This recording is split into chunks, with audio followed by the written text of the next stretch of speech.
Shalom, shalom.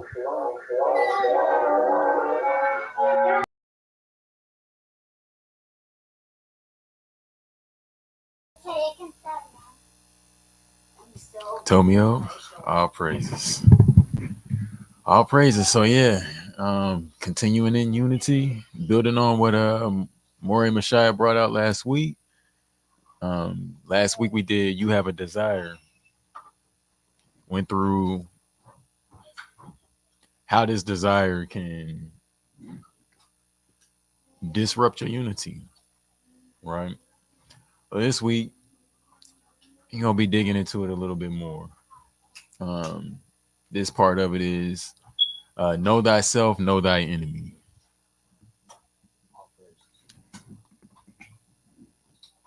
All right.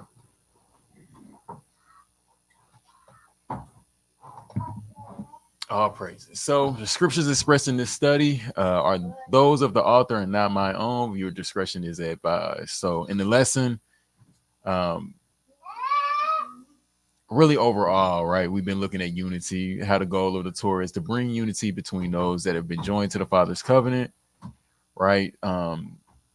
We've been seeing overview of how unity works.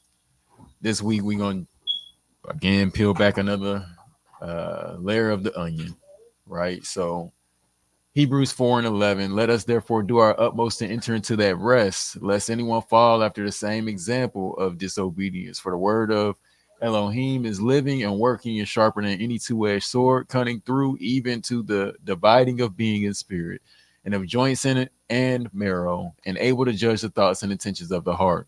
And there is no creature hidden from his sight, but all are naked and laid bare before the eyes of him with whom is our account. Right? So we familiar with the fencer up there. We know how he get down, right? Um, these lessons, right? So these lessons, they are not directed at any one person or group, but are intended to be edifying and useful to all who have joined themselves to the covenant of Yahuwah. The Father is impartial, and none can avoid him. So even the person who is tasked with presenting the lesson, which in this case today is me myself. So we are all held to this standard, and none of us are above his ways or corrections and reproofs. Right? Romans 2:1. Shaul says it like this: Therefore, O man, you are without excuse, everyone who judges, for in which you judge another, you condemn yourself, since you who judge practice the same wrongs. And we know that the judgment of Elohim is according to truth against those who practice such wrongs. And do you think, oh man, you who judge those practicing such wrongs and doing the same, that you shall escape the judgment of Elohim? Right? And we know the answer is no, right? He's impartial. So anybody can get it, right? We've seen this many a times, so we know how it works by this point in time. If we've been following along with these lessons week by week. So me myself included, right? Stand in front of it, I'm gonna get cut. You yourself included, stand in front of it, you're gonna get cut. Um, it's impartial to all of us, but the goal is that we all be built up, edified, and that whatever is getting cut is the part that needs to get cut, right? It's something that actually the Father sees and needs to cut it away from us. So that's really what his purpose and his goal is with this, right? So we've seen these next few slides before, but not a bad idea to get a quick refresh on them. When we talk about community, we understand that it starts at home. Each household then comes together and makes a community, right? So literally, we've been looking at the levels of this thing, right? It starts on an individual level. Then these individuals come together, make a household. These households then join together and become tribes. Tribes come together, become nations. Nations come together and become the whole world. This is the way that the Father intended for it to work, right? We don't see today that there are some things that work against us to keep us from being able to do that. So when we look at each household, we see that the members of the household have to have a level of oneness within themselves to Elohim in order for the whole house collectively to move as one unit. And that not only works for the household, but it also works for every other level of that, right? So, like, in order for the tribe to work, in order for the nation to work, in order for a world to work, like, all parts are going to have to move collectively as one unit in oneness with Elohim, right? So we'll start that the Father's design for this to start with the man. Then this oneness must be shared between a man and a woman. These two become one, and then the children, the product of their union, are raised up in a united household, right? So we know that unity by this point is a state of being one or oneness, a whole or totality, as combining all its parts into one, right? The state of being joined together or in agreement, right? We've also seen these slides before, right? Looking at the family from a Hebraic perspective. Main thing, we just want to take a look at the picture, right? We know what it's like to have too many chefs in the kitchen at one time doing the same thing, right? Where would definitely be better suited if they delegated some of the tasks and responsibilities. Now everything can be getting done, right? Instead of one thing being done poorly.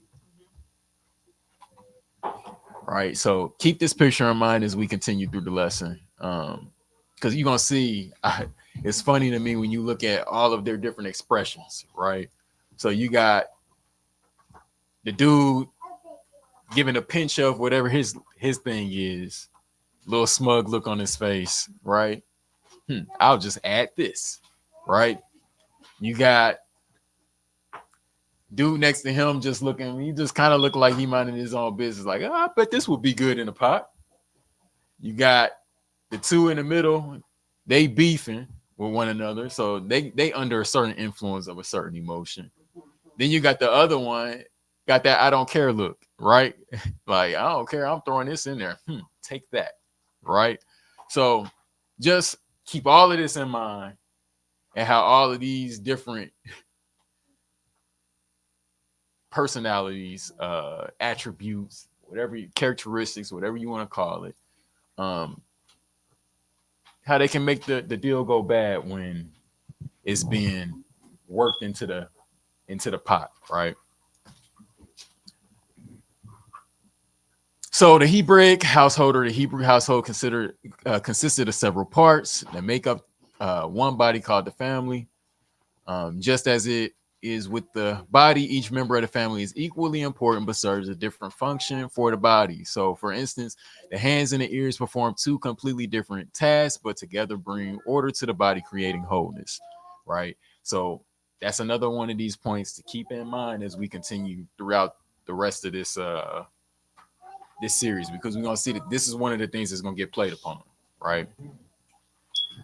So I'll go ahead and read that in the bottom. It says there may be too many cooks in the kitchen when members of a team or a group of employees from different departments are having difficulty working on a project together. You may also hear someone use this expression to describe a team that has too many people contributing conflicting ideas to a project, right? So again, just keep all of this stuff in mind, because as we're gonna see today, whether we keep it in our mind or not, there is something, someone that is keeping it in mind, right? So Sun Tzu, right? I don't know if y'all familiar with Sun Tzu, book the Art of War, right? Says if you know your enemy and yourself, you need not fear the result of 100 battles. So basically, you can go stand on enemy lines 100 times and you're gonna come out victorious 100 times, right? Because you know yourself and you know the enemy. No weapon that's formed against you can prosper, right? But if you know yourself but not the enemy, for every victory gained, you will also suffer a defeat. So instead of being 10-0, you're gonna be 5-5, right? Win some, lose some, right? Know yourself, but you don't know your enemy. If you know neither the enemy nor yourself, you will succumb in every battle. you don't stand a chance. You're gonna just get done up every which way, right? You gonna get in your way, the enemy gonna get in your way, everything is gonna be in your way, right? So leads us to a question, a few questions actually. How well do you know yourself? How well do you know your enemy and his tactics? Right. So now notice you're gonna have to know yourself first because your enemy, that's what he's looking at. He's looking at you yourself and creating a strategy and a plan to be able to exploit wherever your weak points are in your armor, right? Like this is what we looked at a couple weeks ago. This is what I was going over last week. You have a desire. This is where the angle is going to be. So he's studying you. You need to know you so that whatever device he puts in place to attack you, you can shore it up and defend it, right? Then the next question is how well do you know each other, right? So this is going to be important because you're going to be relying on one another for support. So there will therefore need to be a level of trust that you will have to have with one another, right? And you also gonna see, we'll see a little bit later on how this enemy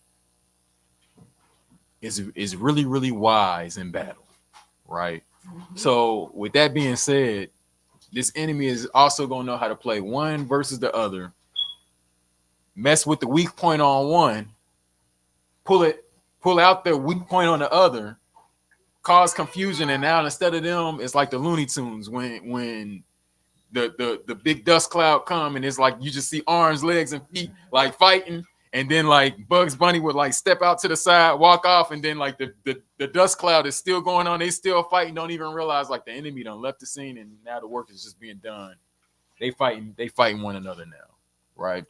So just keep this in mind because in an ideal situation, the way that the Father designed it is in his order and how his things work is no, as long as you function how you are made to function, right, and operate in the gifts that I've given you, you'll be able to shore up and watch the back be a defense for the other, right? Because everybody is not going to be on point at all times, right? So this is the benefit of coming together is saying, okay, well, there's this accountability. Oh, hey, you off. I'm noticing you off. Instead of me looking at that as an opportunity to attack you, let me say, hey, you off.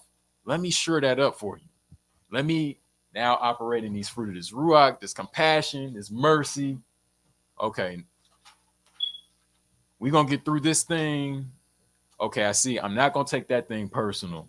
I'm not going to, this is what this is. But we all have to be in a certain point to where we know ourselves enough to know, okay, what are the trigger points and how might the enemy come and attack me, right? So it might just very well be possible. I don't like being talked to any kind of way.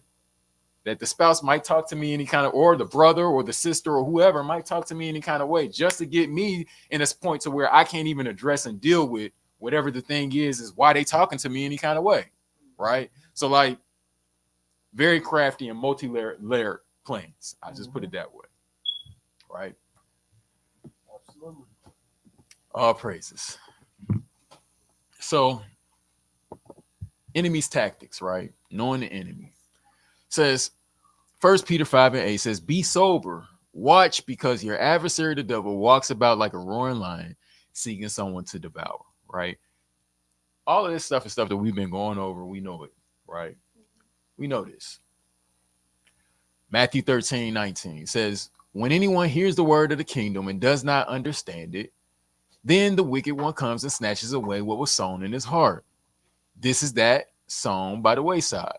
Right. So now this is really, really interesting because when we look at this word for sober and being sober, right, we're going to see is G3525 nepho, which means to abstain from wine, to keep sober. That is figuratively to be discreet, to be sober, to watch. Right. So that's a level of it that we usually deal with this verse on. Like we know this part. Right. Well, be on the lookout. But we don't see as we start to dig into it, like a watchman knows what to watch out for, And that's what we're gonna be looking at, right? So this is the Thayer lexicon definition of it. It says to be sober, to be calm and collected in spirit. So that's another aspect, another level to it, right? He's saying be calm and collected in spirit. Huh. To be temperate, dispassionate, circumspect. Huh. So like not only are we being told to watch, but we're being told how to watch.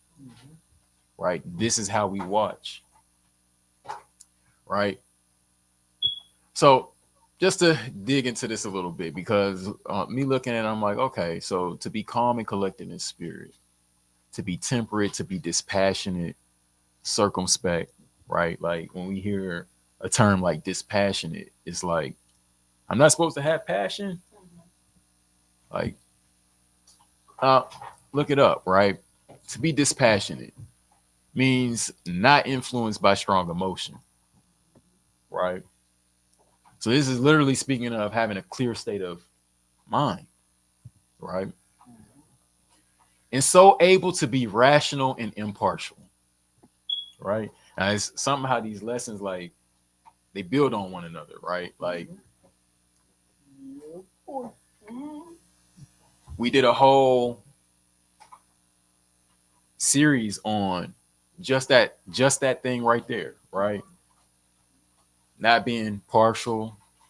I don't know how many of them we did, but am I too opinionated? That's what it was called, right? Like, and that's really what we dealt with. Not being any having a level of emotional intelligence, right? That's really what it is. Being rational, mature, and our thinking, right? To be temperate, showing moderation or self-restraint, right? So all of these things, like I said, just keep it in mind. Yep, this is what he's meaning when he's saying be sober. Yeah. It stands to reason. It's it becomes easier to watch, to remain sober, the more you know yourself, the more Mm-hmm. you know what your triggers are, and then you realize when something's trying to play upon your triggers. And then if you really know the character of an individual, you can decipher if you're dealing with that individual or something else. And if it's something else truly trying to play on your triggers, you have to be dispassionate to not be triggered, Mm-hmm. and then examine what you're really dealing with Mm-hmm. so that you can know the enemy Mm-hmm. and then take that to the Father and learn how to deal with it Mm-hmm. if it's up to you to deal with. Mm-hmm. All praises. All praises. So notice that the adversary is looking for someone to devour, right? So the question is, just like what Ak was bringing out, how does he look for opportunities to attack? So the answer is there in the verse. He finds a way to exploit a weakness in a mind that is not sober, right? This is why he's telling you be sober. So if you are quote unquote influenced by strong emotion, irrational, or being partial, right? Notice how these are things that can cause the adversary to devour you, Pounce. right? Yeah. All praises. So keep this in mind because we're going to see how the enemy uses this tactic to disrupt unity. Uh, Here, this is referring to a state of emotional sobriety, right? So, with this being said, this also means that there's such a thing as emotional drunkenness. So, there are all sorts of things that a person may do in a state of intoxication that they otherwise wouldn't do in a sober state of mind. So, emotional intoxication occurs when one is under the influence of a strong emotion and therefore unable to be rational and impartial, right? So these emotions may be, but are not limited to desire or lust, which can include greed and covetousness, grief, unforgiveness, anger, envy, pride, fear, loneliness, insecurity, pain, discomfort, whether physical or emotional, right? All of these states are, plus more, are free reign for the enemy to pounce, like I just said, right? Yeah, because in each of those states, you don't really have a clear sight of where you should be with the Father, regardless of what's going on. In a state of complete humility and appreciation for whatever levels of, you name it, that He's allowed you this day. But realizing I'm still alive, and it's only because of His mercy, regardless of what my portion is today, I owe Him gratitude. Mhm. But when those other things come in and become the lens through which we're seeing, no longer seeing clear. Mhm. All praises. We'll say that's that thing right there. What you just described is on the list in the near future for us to really dig into, because it's a part of knowing ourselves. Just understanding how the car operates, understanding. I ain't gonna get too ahead of myself with it, but that's on the list. I'll just put it that way. Like there are literally processes biologically to be aware of, because once any of them states get into play, you're dealing with different parts of the brain. I'll just put it that way. Yeah. Leave it there. But yeah, definitely major key. All praises. James 1 and 12, right? It says, blessed is the man who does endure trial, for when he has been proved, he shall receive the crown of life, which the master has promised to those who love him. Let no one say when he is enticed, I am enticed by Elohim, for Elohim is not enticed by evil matters, and he entices no one. But each one is enticed when he is drawn away by his own desires and trapped. That's that state of mind that we were just talking about, right? Then, when desire has conceived, it gives birth to sin. And sin, when it has been accomplished, brings forth death. Do not go astray, my beloved brothers. So, intoxication, right? Being in this state of intoxication. To intoxicate, it says of alcoholic drink or drug, right? It causes someone to lose control of their faculties or behavior, right? So now notice all of those emotional states can cause an individual to do what? Operate out of control, lose their faculties or control over their behavior. Yeah. Right. So we use this phrase. We say out of character. Right. And literally it means what it means. I'm out of my character. I'm out of who I usually am. I'm operating out of something else because now I'm giving into anger or whatever. Like I said, fill in the blank, right? So notice again the enemy's tactics. These various states. Keep in mind, like I said, these lessons are building one upon another. Keep in mind, what was that? A couple weeks ago when we looked at these two ways and how there's some Ruaku influences also that are at play over these various things and various states that will poke at a chink in your armor, put you in a state. Now you operate out of a state. And so yeah, just some things to keep in mind, right? Yeah.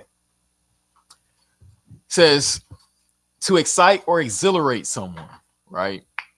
So to amp you up, in other words, right? Now, keep in mind that you can be intoxicated by any strong emotion, right? Now, to be dispassionate or to be sober is to not be influenced by strong emotion, to be rational, impartial, right? But you can be intoxicated by any strong emotion, right?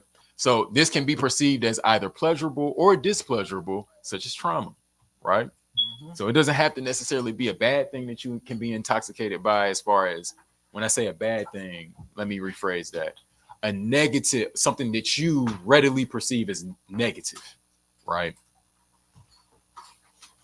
Doesn't necessarily, it can be something that's quote unquote readily perceived as pleasurable, right? One way or the other.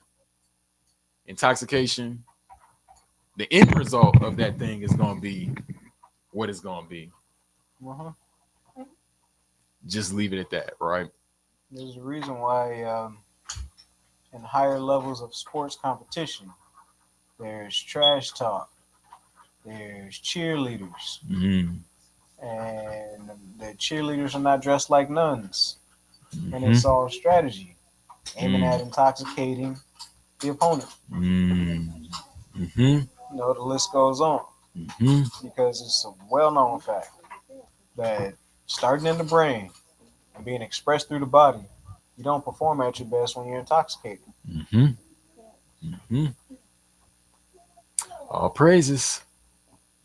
And then number 2 definition, to poison somebody, hence toxic. And that's really what all of it is doing, right? All of these various emotions, when we're being influenced by them, that's really what they're doing to our being. They're poisoning us, right? But I brought out, it was a week before last week, I believe that it was, where you brought out who willingly would just take the poison, right? Who willingly, knowing what poison is and understanding this is poison, is going to jump in and say, nobody in their right mind. So now again, notice how all of this is all coming together and working, because this is what the enemy's tactic is, right? Okay, let me get you in a certain state of mind. Or let me just attack you in a certain state of mind. I might not necessarily even be the cause of this, of you being in this state of mind, or I very well can be coming in like a flood, right? Either way, he's going to exploit you if you find yourself in a non-sober or intoxicated state, right? Opportunities. All praises.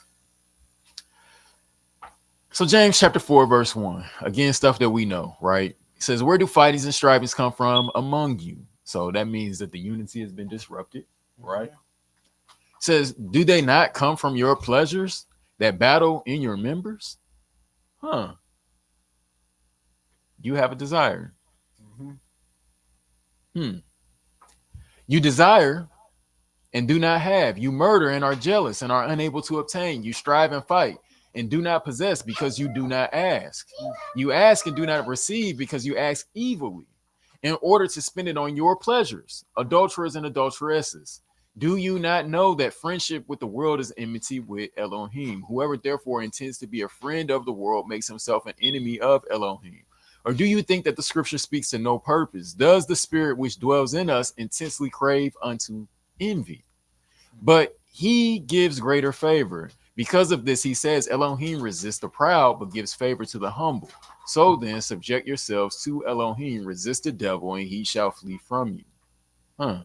So there is a level of resistance, right, that we can have against this one, like Scar is up front, right? Like there is a level of resistance that we can have that they've been talking about, right? During the trial, things like that. But just keep in mind what the door is that he's using to attack you. Something that is in you, or something that's coming upon you, right? One or the other. He's very strategic. Not going to tempt you with something that you can't be tempted by, right? That's not the angle. The angle is, nah, I've been watching you. I know you. You don't know. I know you, right? Here's my angle. That's how it's going to work. The thing about us having a desire, the reason it's able to be used against us is we're not willing to part with it. Mm. It's like the Messiah said, he who seeks to save his life, preserve his own, Mm. it's gonna ultimately lose in the end. Mm. Because you fighting tooth and nail to hold on to that, you're gonna miss out on the kingdom. Mm. But if you're willing to forsake all for the sake of the Mm. kingdom, when the dust settles, you will have won. Mm. Mm. So when the enemy comes in, you might not be on your A game, but if you realize, oh wait, yeah, I left that door open. If you're Mm. willing to forsake it, Mm. he can no longer apply that pressure, Mm. or he can apply that pressure, but it's not going to have the effect that it would if you Mm. were still trying to cleave to whatever he's taking advantage of. Mm. Say you don't like being talked to roughly. Somebody talks to you roughly. It ruffles your feathers. But instead of you feeling like you need to justify yourself, you're like, you know what? It ain't that big of a deal Mm. because that won't keep me out the kingdom. Mm. Then that pressure, once he realizes it's not effective, he ain't gonna keep trying to come that way Mm. unless you forget and Mm. relapse. Mm. You That's know, it could be any scenario. Mhm. All praises. All praises. Luke chapter 4, verse 1, right? Says this is Mashiach. Now he gonna show us, yeah, he gonna come. Just like Ak was saying. Nah, can't go for that. Like the old Hall and Oates song. No can do. Like, but yeah, like can't go for that, right? Luke chapter 4, verse 1, it says, And Yahusha being filled with the set apart spirit of the Ruach, returned from the Jordan and was led by the Ruach into the wilderness, being tried for 40 days by the devil or Hashatan. And in those days he did not eat at all. And afterward, when they had ended, he was hungry. Huh. So he's in a certain state, right? Hmm. Has a certain desire. And the devil said to him, If you are the son of Elohim, command this stone to become bread. So notice the temptation is directly associated to said desire, right? It says, but Yahusha answered him, saying, Dispassionate answer, sober mind. It has been written, man shall not live by bread alone, but by every word of Elohim. And the devil, taking him up on a high mountain, showed him all the kingdoms of the world in a moment of time. A desire. Hmm. And the devil said to him, All this authority I shall give you, and their esteem, for it has been delivered to me, and I give it to whomever I wish. If then you worship before me, all shall be yours. Sober mind. And Yahusha answering him, said, Get behind me, Shaitan, for it has been written, You shall worship Yahuwah your Elohim, and him only you shall serve. And he brought him to Jerusalem, set him on the edge of the set apart place, his father's set apart place, right? That's right. This the crib. And said to him, If you are the son of Elohim, throw yourself down from here. For it has been written, He shall command his messengers concerning you. You know your father loved you. To guard over you. And in their hands they shall bear you up, lest you dash your foot against a stone. And Yahushua answering said to him, It has been said, You shall not try Yahuwah your Elohim. And when the devil had ended every trial, he went away from him. Really, really interesting here until a convenient time. Right? So, mind you, what? This is a convenient time. That's why he's here. Mashiach is in a certain state. He's a little bit beat up. Right? So keep in mind that you can be in a certain state or in a certain place where it can become a quote unquote opportune time, right? And his goal is to exploit you when you're in that state, whatever the state is, whatever the desire is, he gonna exploit you in that state, right?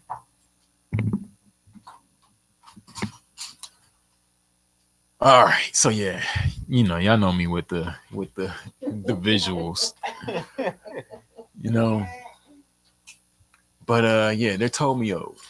I remember watching this one, and it was like one of my favorites as a young yellet. One of my favorites. Like every time this one would come on, I would stop and watch it, and it rings true really today. Like how this works, right? So notice that the adversary uses certain circumstances, environments, desires, and the lack of obtaining them as opportunities to attack one's unity, right? So when this occurs, the adversary operates through those given to emotional drunkenness to work his will in the earth, right? When had let me I just wonder, have anybody ever seen Hashatan like walk down the street and like he got the pointy ears and the pitchfork and he all red, right? That's what he looked like. Somebody had to seen him, right? That must be what he looked like. He be walking around somewhere, right? Or is it that he operating through and through individuals in the earth to perform his will, right?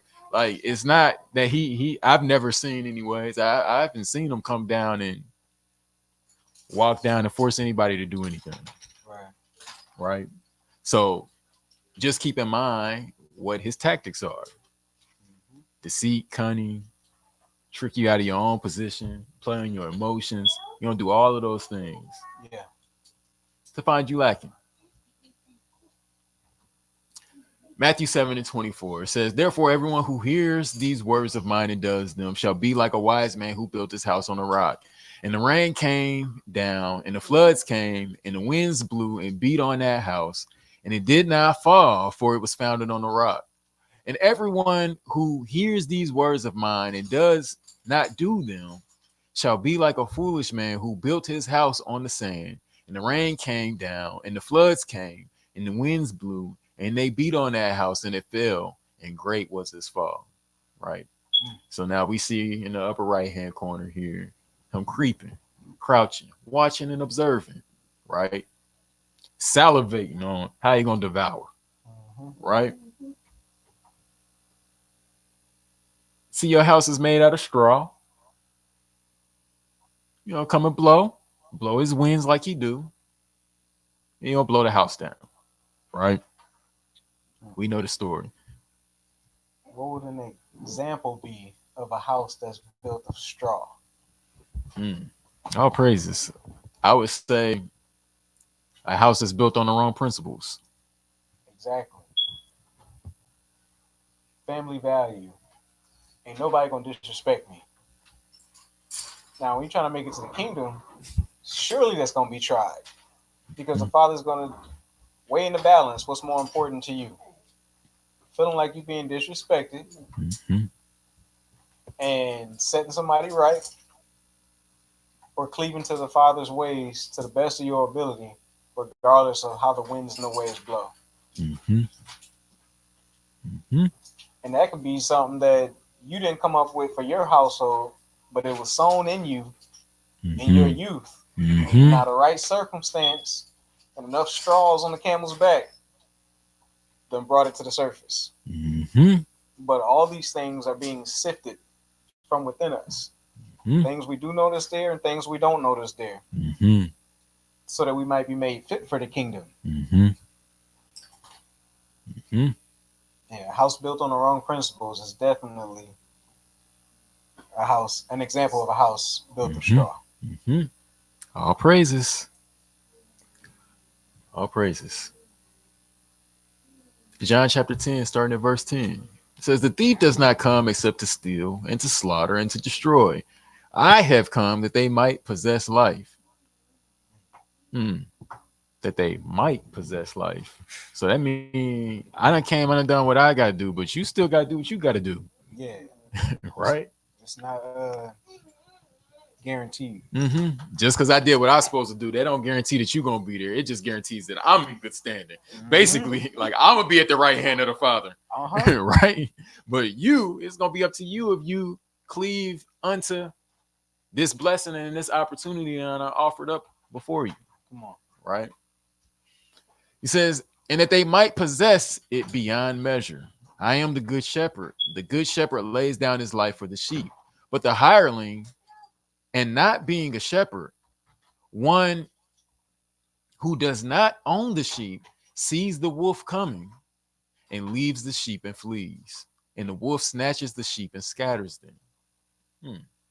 So it's something about the unity of the sheep that the wolf ain't trying to see, right? Scatter them. That way I can pick them off. Now I can have my way, right? So notice that the wolf uses the scattering of the sheep to his advantage. His goal is to divide them and will use each person's emotional instability to bring forth this division. This can be a multi-leveled assault. When he is trying to attack the unity on one level, he will often use cunning, i.e., you see the picture on the bottom, right? Oh, what big teeth you have, right? Deceit, cunning, and dress himself all the way up like Granny. That ain't Granny, right? Might be somebody's granny. Ain't my granny.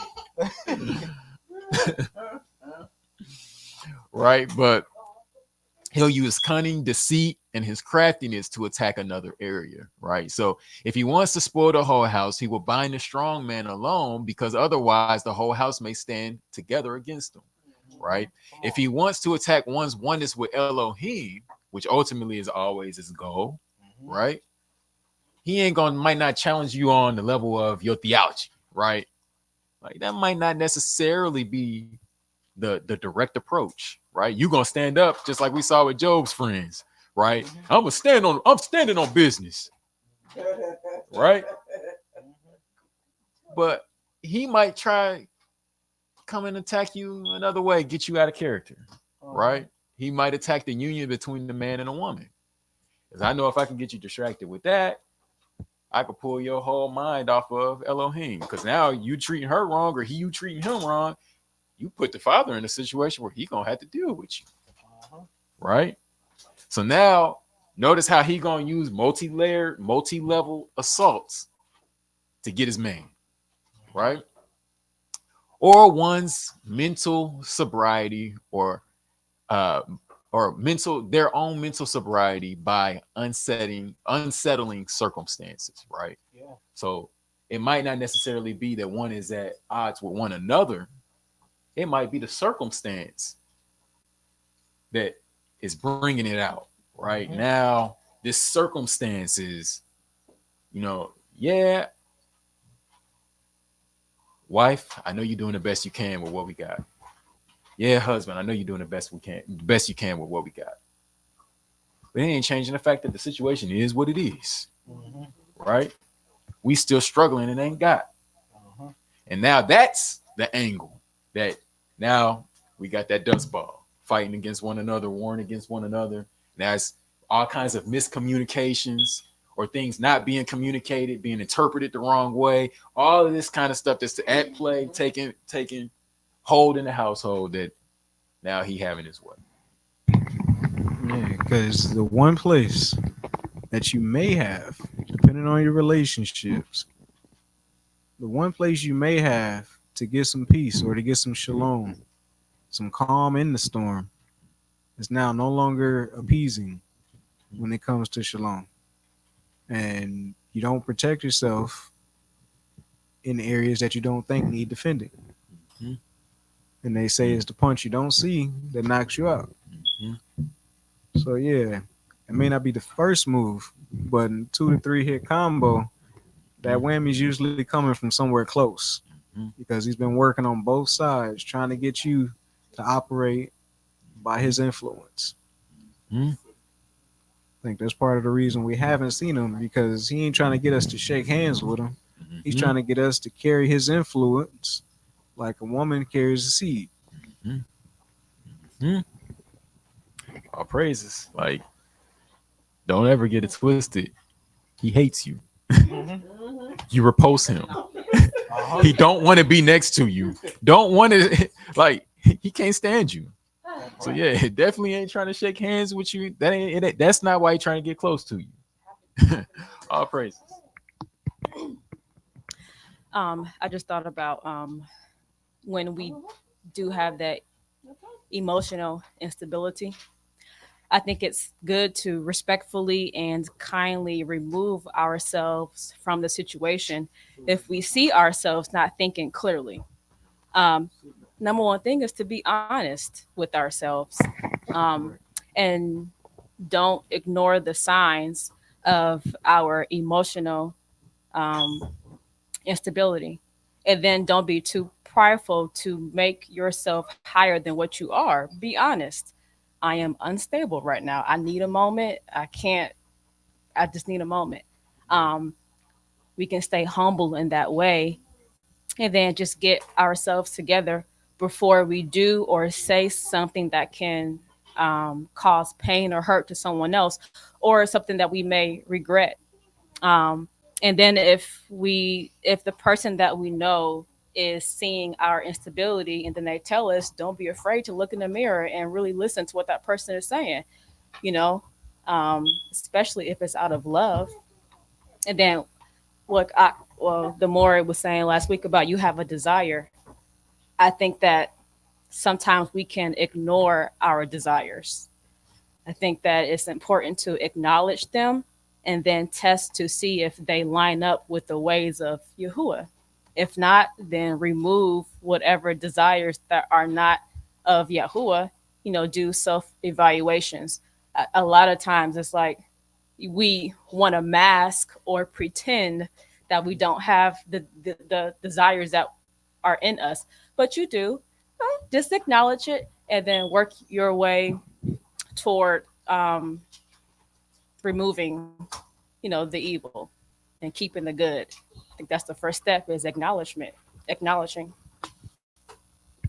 Praises. I would also say to land back on Maury's lesson last week. Oftentimes, those desires can be a distortion, right, or a warping of another thing, right? So, what's at the root of the desire, right? Because for most people, especially those of us that are in the walk, right, that have we've joined ourselves to the covenant of Yahuwah. We've said all that you said. I'm in agreement with that, right? I might not necessarily be there, but I'm in agreement with it, and I can at least acknowledge that no, that way makes sense. My ways don't make sense, and I'm trying to get on the same page with that, right?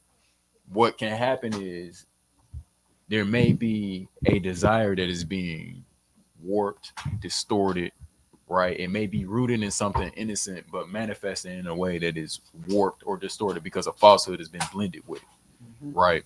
So, like a lot of times, that's what the case is, especially when we're talking about those of us that have acknowledged and said, "Well, no, the ways of the Father, that's the right way," right? So then, why is it that the anger is triggering me the way that it does, right? Why is it that, and like I said, the list goes on and on and on and on and on and on and on, fill in a blank with whatever the emotional state is. But sometimes it can honestly be something as simple as there's a affection that I'm looking for, right? And not getting that reminds me back when I was a child, traumas, certain things getting brought back out, and now I lash out at XYZ said thing. It can be all sorts of things. That's every person has their own story, and every person has their own whatever is goes into the blueprint and the makings of them. But this is the reason why we have to know ourselves and we got to know one another to say, okay, what's going on here? What's at the root of this thing? Right? I know you, and I know that you're not this is not you don't sound like you. This is not rational, right? This is not you in a sober state of mind. You're not gonna say this. You're not gonna do this. So what's at the root of it, right? So instead of me responding to the uh, symptom, if you will, let's actually get down to the root of what's causing the ailment, right? when we start learning how to deal with one another that way, that's when we in the right spot. And that goes back to pulling up those deeply rooted roots, like discovering who you are, why you are the way you are. That's a big one because it, like a lot of that can be foundational upbringings, maybe currently what's going on, and then yeah, and then just being honest, like I'm feeling this way. Either you know why or you may not know why, but putting it out there, and and then of course praying to Yahuwah to help you understand why you are operating the way you are. If you really truly don't understand, of course that goes back to there's a war. Have to choose the good, not the evil. But yes, definitely. And then it's, Satan, the adversary, he doesn't care if you are working toward it. Like it's more of an opportunity. Oh, he's gonna keep doing what he wants to do, even though you could very well be like, I'm struggling with this, but I'm trying to do the best, that I can. But the adversary will still continue to try, his best to get in the way. So yeah, just goes back to being strong and staying strong and have good courage, when you are fighting. All praises. Yeah. Keep in mind, like there is a level of it that is this is part of the process of you getting to know you, right? Like you can't know what you don't know, right? Like it's impossible for a person to know something that they don't know. You don't know what you don't know, right? Like you can only know what you know. So the Father is going to allow certain things to come, like he said in Deuteronomy 8. Okay, so that you might know, right? Like let's see what you gonna do. Let's see what you made of, right? Mhm. Oh, you didn't know that was there. Here it is. What you gonna do about it, right? So this is part of that process, right? So we saw this take place in the book of Job, right? Job chapter 1, it says there was a man in the land of Uz whose name was Iob or Job. And that man was perfect and straight, and one who feared Elohim and turned aside from evil. So he was of a sober state of mind, right? And 7 sons and 3 daughters were born to him, and his possessions were 7,000 sheep and 3,000 camels, 500 yoke of oxen, and 500 female donkeys, and a very large body of servants, so that this man was the greatest of all the people of the east. And his sons went and had a feast in the house of in the house in had a feast in the house of each on his day, and sent and invited their 3 sisters to eat and to drink with them.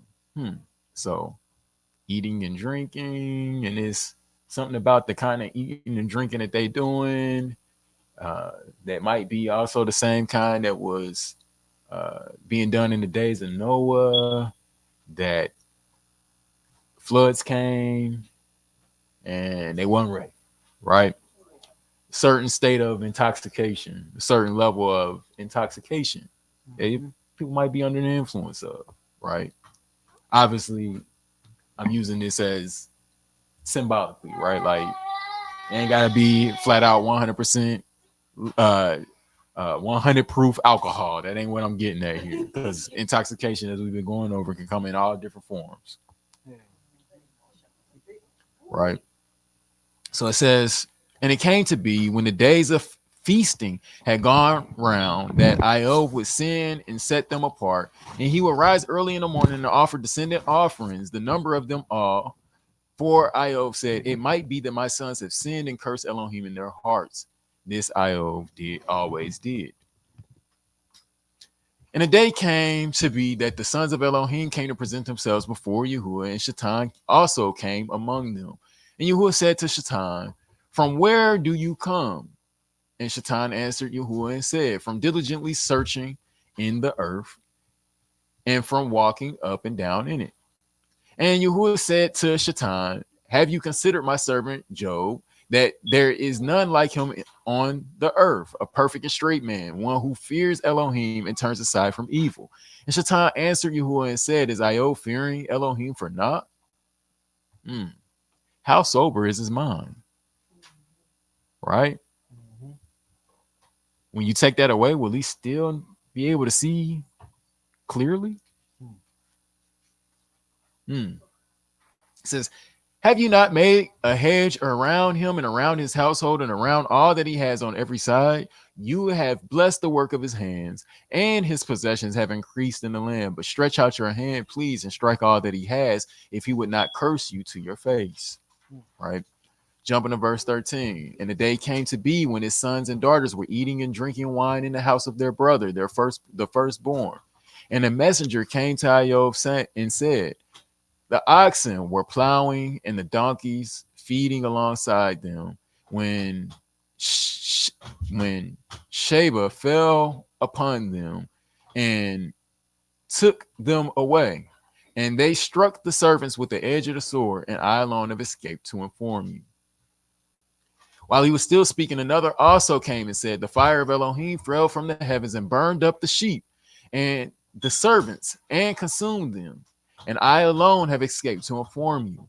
While he was still speaking, another also came and said, the Kasdim formed 3 bands and made a raid on the camels and took them away. And they struck the servants with the edge of the sword, and I alone have escaped to inform you. While he was still speaking, another also came and said, your sons and daughters were eating and drinking wine in the house of their brother, the firstborn.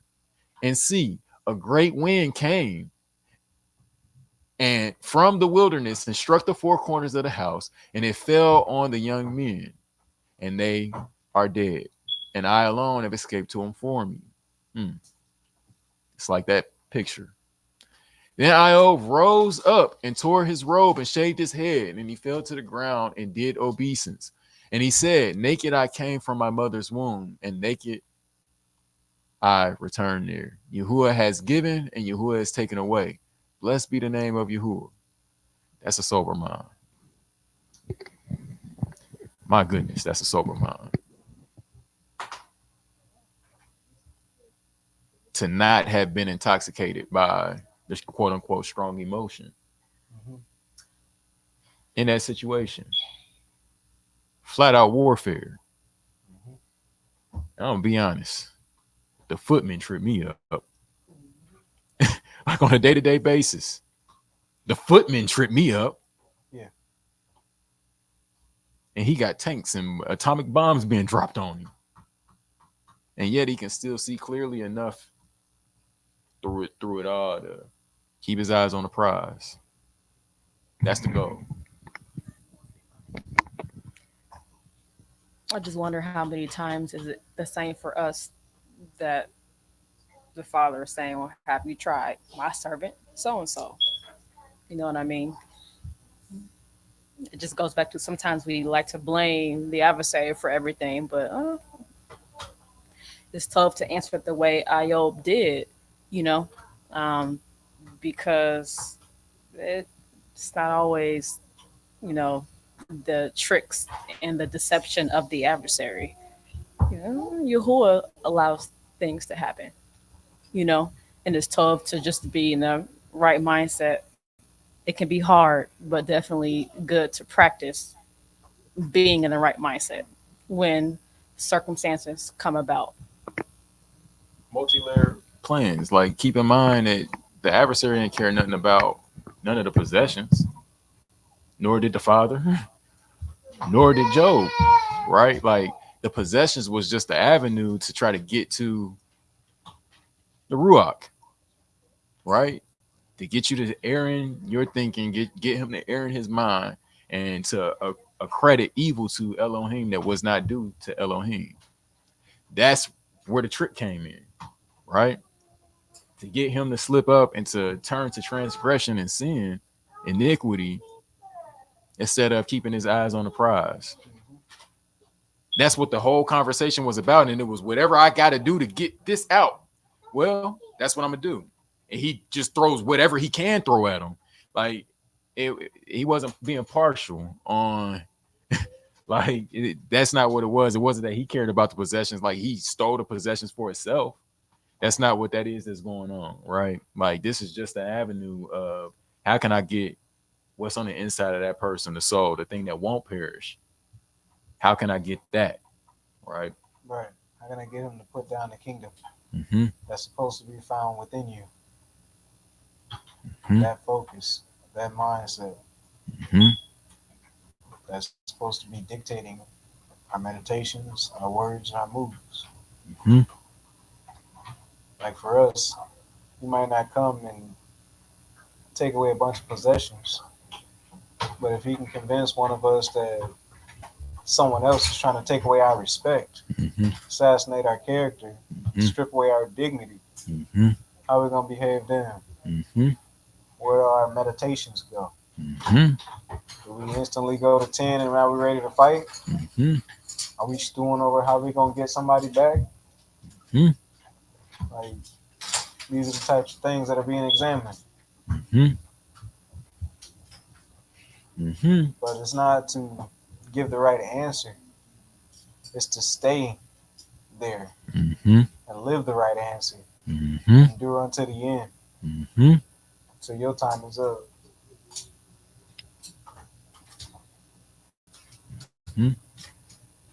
All praises. All praises. Jumping down to 2 and verse 7. And Shaitan went out in the presence of Yahuwah and struck Iov with loathsome sores from the sole of his foot to the crown of his head. And he took a potsherd with which to scrape himself while he sat in the midst of the ashes. And his wife said to him, "Do you still hold fast to your integrity? Curse Elohim and die." But he said to her, "You speak as one of the foolish women speaks. Indeed, should we accept only the good from Elohim and not accept evil?" And all this, Iob did not sin with his lips. Now, curse Elohim and die. What did that adversary say? See that he will not, in verse 11, if he would curse you to your face. So this was the goal the whole time. And now you notice that when he saw that the all of these things, I'm gonna attack this, I'm gonna attack that, I'm gonna attack this, I'm gonna attack that. I can't bind this strong man. Okay, let me start working over here. Try this angle. Multi-layered attacks. Right? So, with all of this being said, notice how the adversary will attack the union of the man and the woman. This can be done to attack the oneness one has with Elohim. So, be mindful of what the adversary said in the book of Job. Every living person has flesh and desires, inclinations associated with it. He knows this and will use any of them at opportune times to attack. With this being said, we should be mindful and use wisdom with one another according to the will of Elohim. Right? Keeping this in mind, I ain't gonna say no more. Just keep that in mind. Galatians chapter 5 and 16. It says, "And I say to you, all right, and I say, walk in the spirit, and you shall not accomplish the lust of the flesh." That's that groove that I was just talking about, right? Learning the controls and learning how to master that, how to stay in this state, right? We say it all the time, how to keep the flame from flickering. Sometimes it's on full blast, and then sometimes it get turned down to one, about to go out, right? But realize that the enemy is always on 10. Like, we sleep and slumber, and we need rest and recovery. But on that side, they don't. So just keep that in mind. So that means that we're going to have to learn how to master keeping self in balance, right? That's really what it's going to end up being at the end of the day. Is what we're really talking about is stability and balance.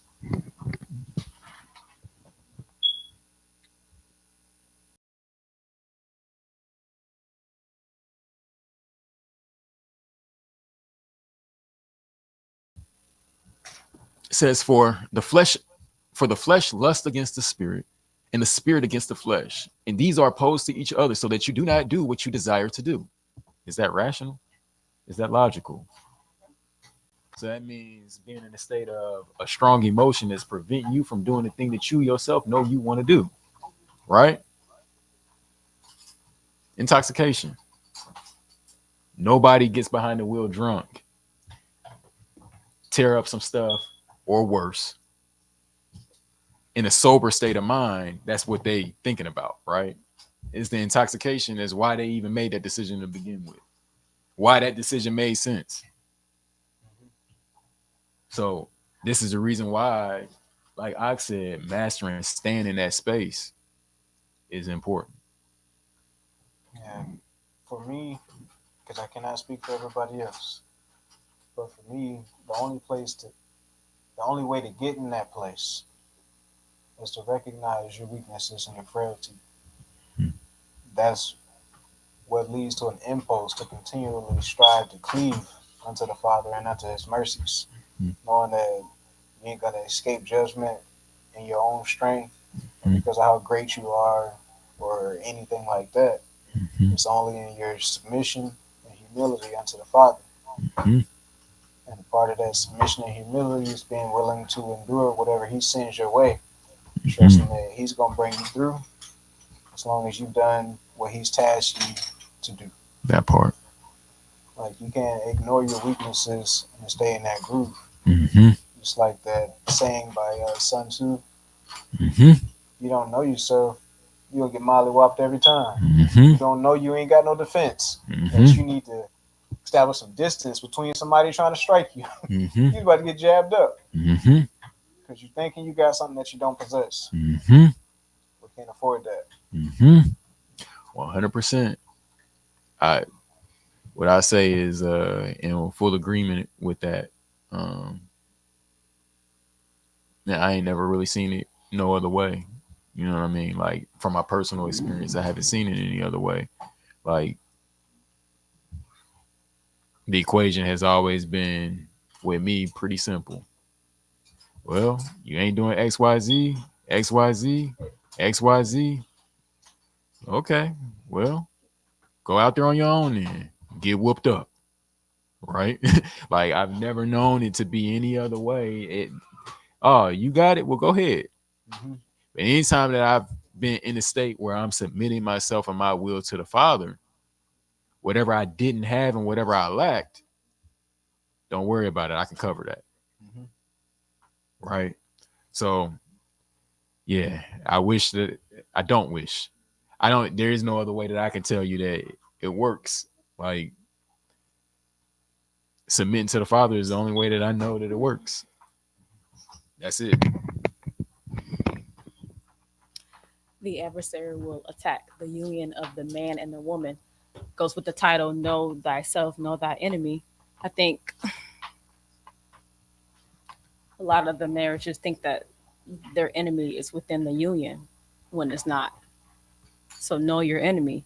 Is your enemy really, your spouse? You know what I mean? And sometimes the enemy can cause you to the ish or the isha to think that, and now he doesn't have to do much work. Well, there you go. The union has been messed with because the mindsets are off. You can't trust, you can't love, you can't develop a really strong relationship because you think that person and with you in union with you is against you. And if you think that, then you're done for. It's your mindset. So it just made me think about the title of Know Thy Enemy. A lot of times our enemy is not really who we think our enemies are. They're not our enemies. You know what I mean? And if it just takes a change of mindset and perspective, and then knowing the person, of course, when you're in a union, you're not supposed to be against one another anyway, but sometimes that occurs and the enemy is all in between that. Praises. All praises. Like it says, verse 18, but if you are led by the Ruach, you are not under the Torah. Excuse me. He says, and the works of the flesh are well known, which are these, and these are his ankles, right? Like I said, the list, this is a partial list. It's not exhaustive. But adultery, whoring, uncleanness, indecency, idolatry, drug sorcery, hatred, quarrels, jealousies, fits of rage, selfish ambitions, dissensions, factions, envy, murders, drunkenness, wild parties, and the like. of which I forewarn you, even as I also said before, that those who practice such as these shall not inherit the kingdom of Elohim. Right? So notice how if you operate out of these things, you will be primed to work the will of the adversary, whether knowingly or not, right? As we continue, we will see how this works more and more, right? So these are the doors, right? These are the entry points. Yeah.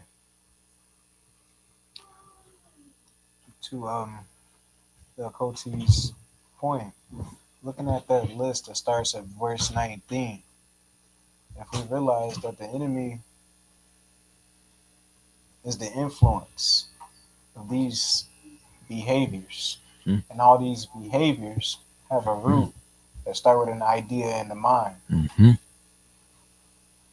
If we get duped or tricked into carrying any of these, then we have become the enemy. And that's the end goal. Is for us to become an enemy to our households, to our neighbor, to the kingdom of Elohim.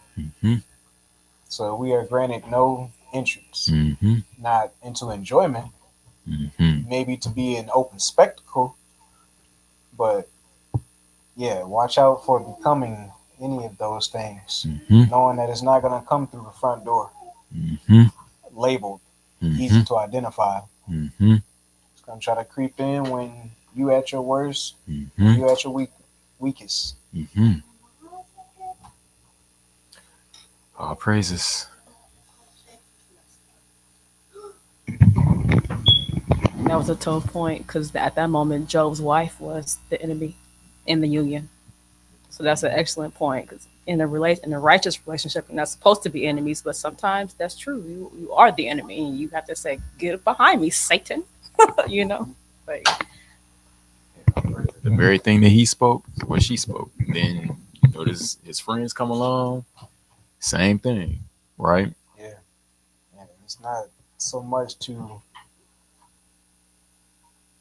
try and make sure that you are never the enemy, because that's a trick all in itself, stemming from not having enough self-esteem to really look at yourself at your worst, but to realize how often you have been the enemy, and then to delve a little deeper at why you have been susceptible to being an enemy to the kingdom of Elohim, so that you can build those areas up.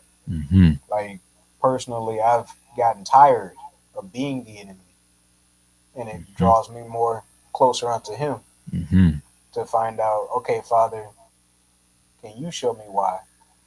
And he can show me across the spectrum of my life things that are interconnected.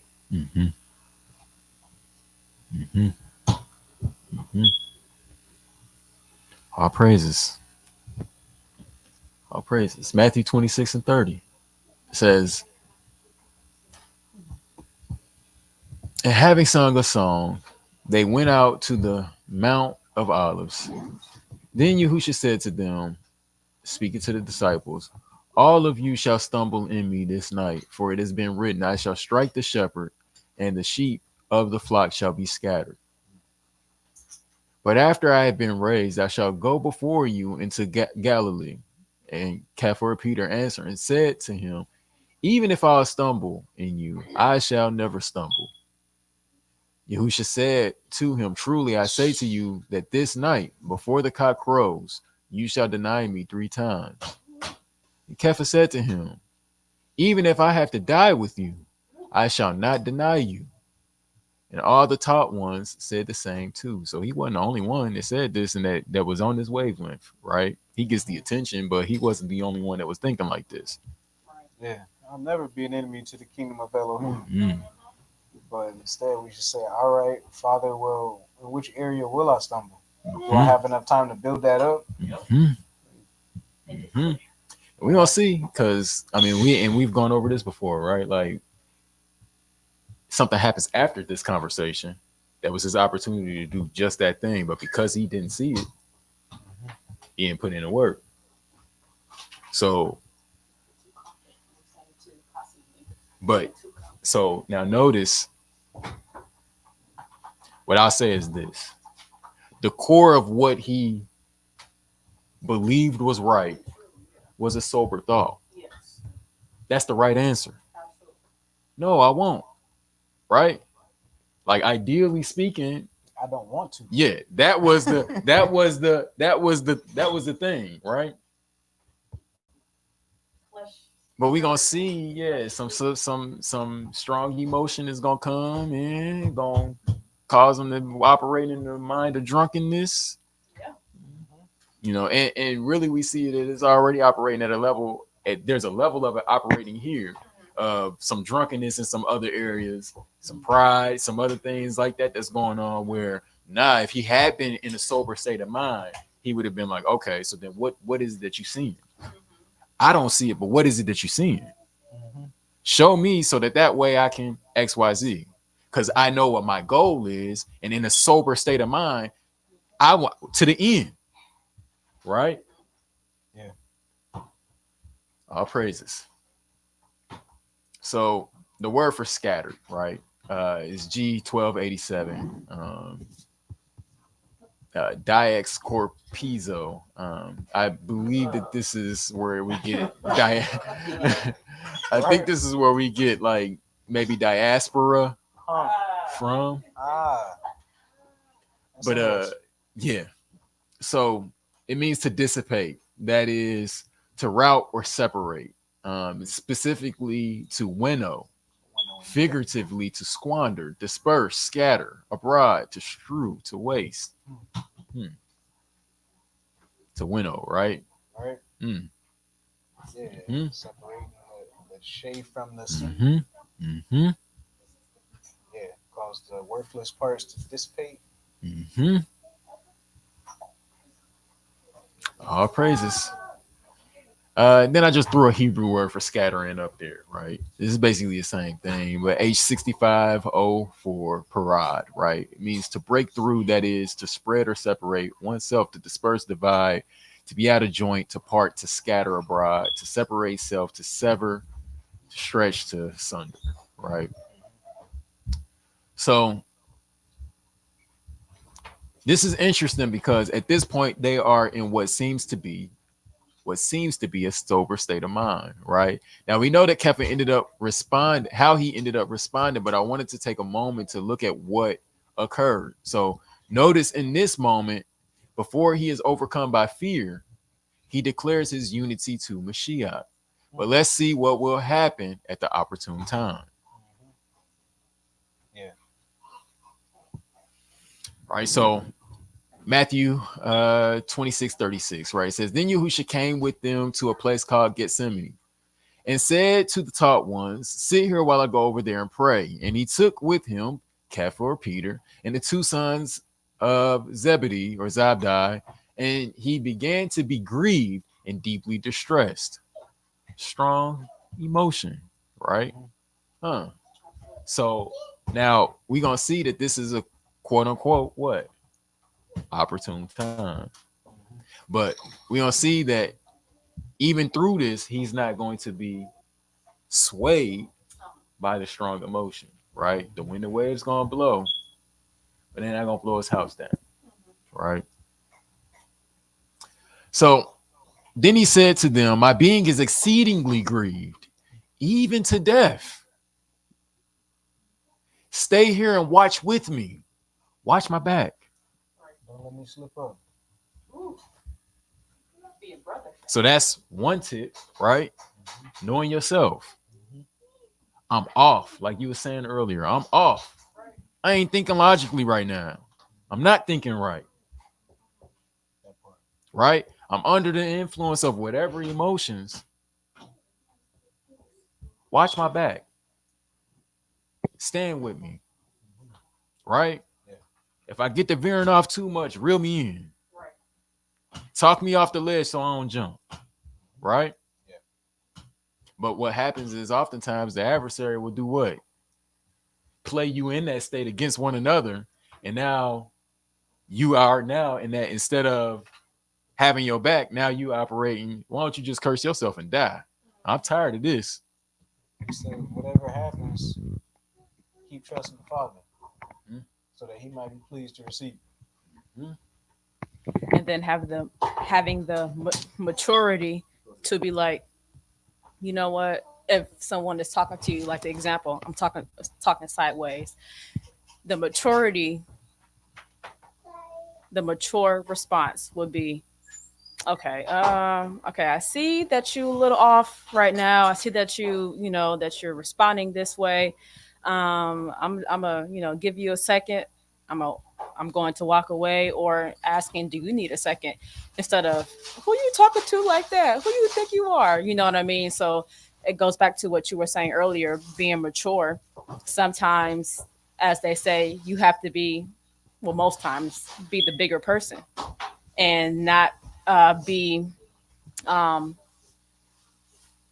overwhelmed by whatever the emotion that the person is expressing to you.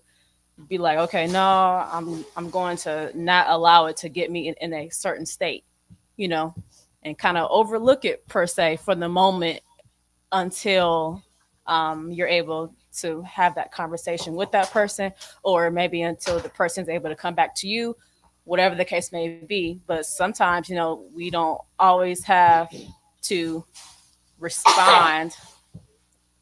Well, most times we should not respond in the negative way. All praises.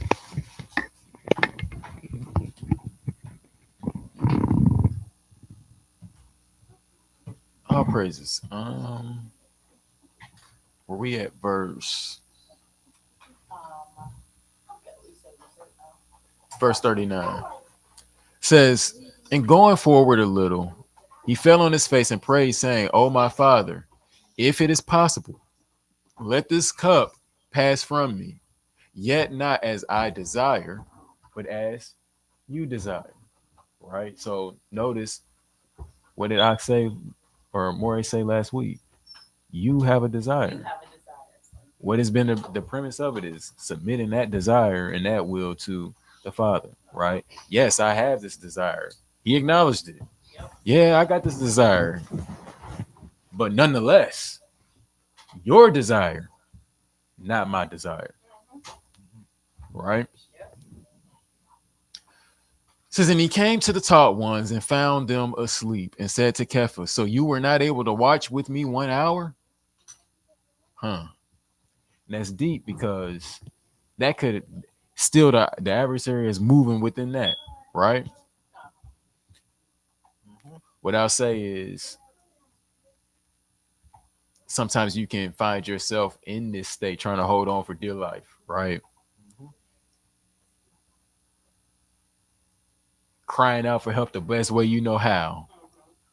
Yeah. Individual don't stand that you depending on to be there for you ain't there for you.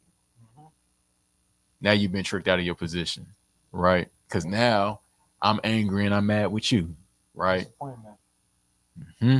Sometimes it's rejection that sends us over the top. Hmm. Here's an opportunity to be had by disappointment Hmm. and another. Hmm. All praises. He says, watch and pray, lest you enter into trial. So watch, pray. He's telling them the same thing that we saw earlier. Sober up. Mm-hmm. Mm-hmm. Lest you enter into trial. The spirit indeed is eager, but the flesh is weak. So this is, again, we did a whole thing on the two ways and these two natures that's at war against one another. Peter's ruach was willing, but in that moment, the strong emotions came and the flesh was weak. Again, he went away a second time and prayed, saying, "Oh, my Father, if it is impossible for this to pass unless I drink it, let your desire be done." And he came and found them asleep again, for their eyes were heavy. And he left them and went away again and prayed the third time, saying the same words. And he came to his disciples, or his taught ones, and said to them, still sleeping and taking rest, see, the hour has come near, and the Son of Adam is delivered up into the hands of sinners. Rise, let us go. See, he who delivers me up has come near. Right? So Notice again here, this was an opportune time for temptation. And we seeing Mashiach maneuver and navigate through it.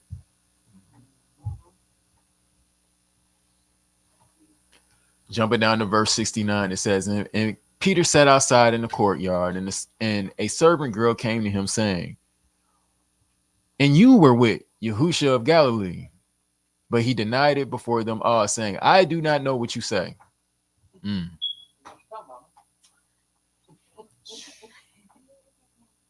He done just seen the superhero get knocked out, quote unquote, right? It's done got real, y'all.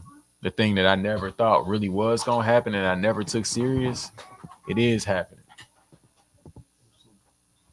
So now with that being said, I'm shook. I done seen what they did to him. He was greater than I. What they going to do to me? If he couldn't beat the Romans, how I'm going to beat the Romans? Right? What's this desire that's being played upon here? Preserving his own life. Yeah. But the whole trade-off is supposed to be this one for the one to come.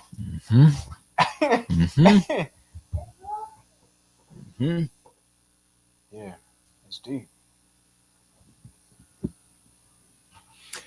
And as he was going out into the porch, another girl saw him and said to those there, and this one was with Yahusha of Nazareth. But again, he denied with an oath, I do not know the man. And after a while, those who stood by came to him and said to Kepha, truly, you are one of them too, for even your speech gives you away. Then he began to curse and to swear, saying, I do not know the man. And immediately a cock crowed. And Kepha remembered the word of Yahusha, who had said to him before a cock crows, you shall deny me 3 times. And going out, he wept bitterly. Sober back up. Look at myself. Oh my goodness. I done tore up the whip. And now I'm looking. Oh my goodness. What happened? So notice in this case, he was in a drunken state of fear. Remember the slide we saw earlier about being sober. It meant to not be swayed or influenced by strong emotion. In this case, fear caused him to lapse in his judgment from what he otherwise, in a sober state of mind, believed he believed.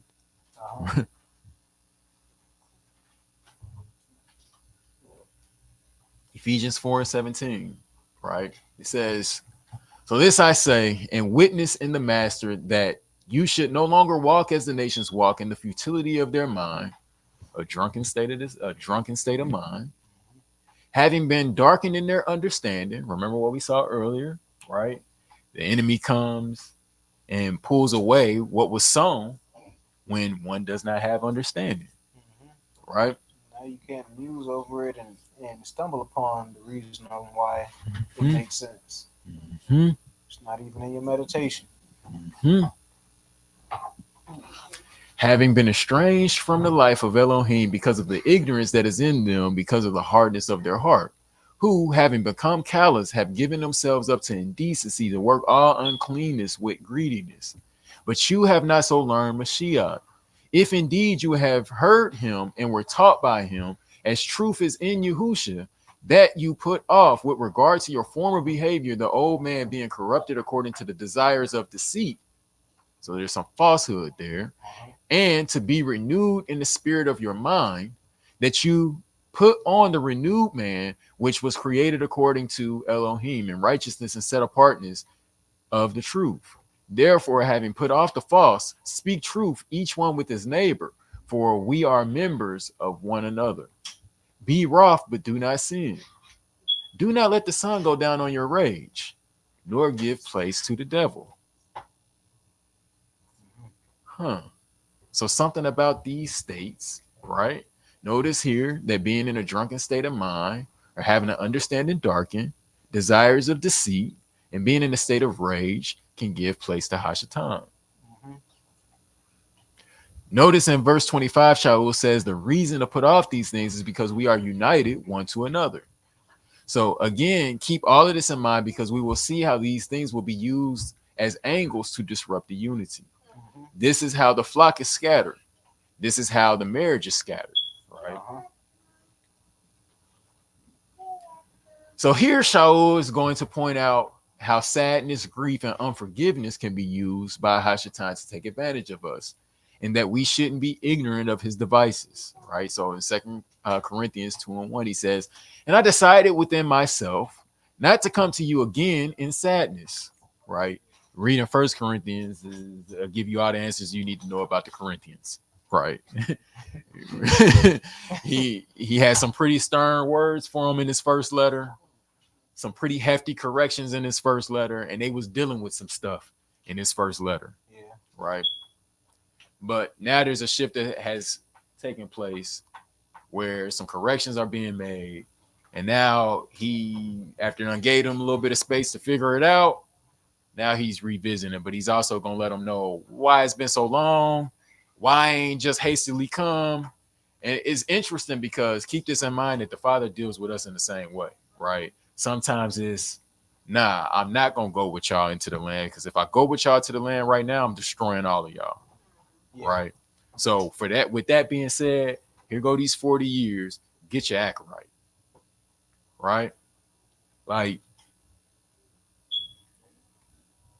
all praises. So it says, and I decided this within myself, not to come to you again in sadness. So an emotion or an emotional state, right? For if I make you sad, then who is he who makes me glad but the one who is made sad by me? Logic, We all we got. a rational state of mind. Mhm. Yeah, I want to act out in my emotions because yeah, I felt some type of way about, I know y'all know better. I felt some type of way. Why is this happening? Boom, boom, boom.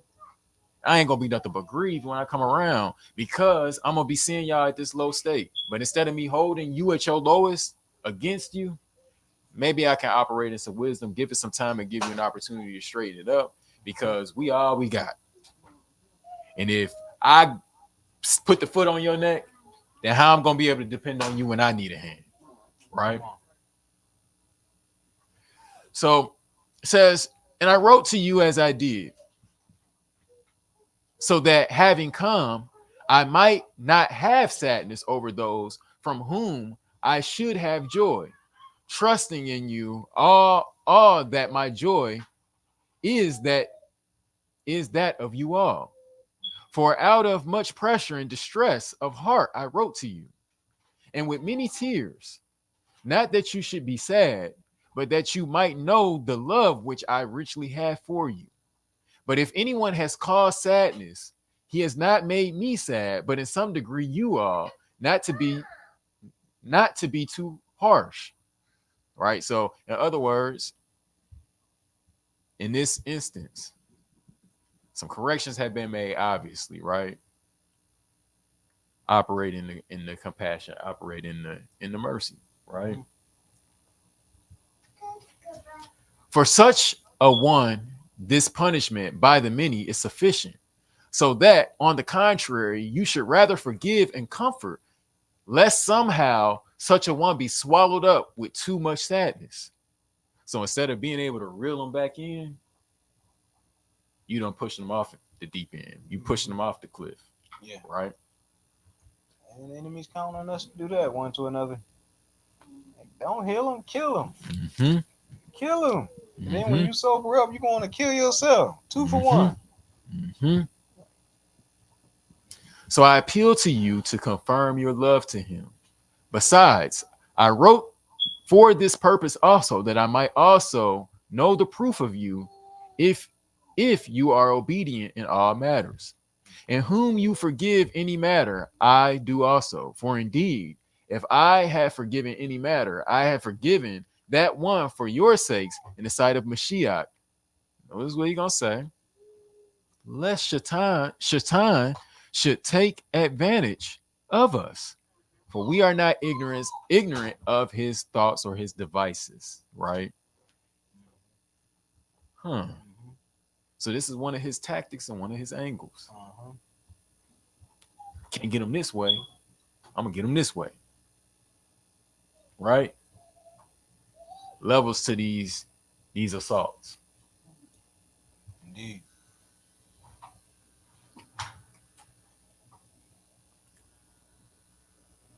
So spirit of strife and competition, right? So Proverbs 15:15. All the days of the afflicted are evil, but gladness of heart is a continual feast.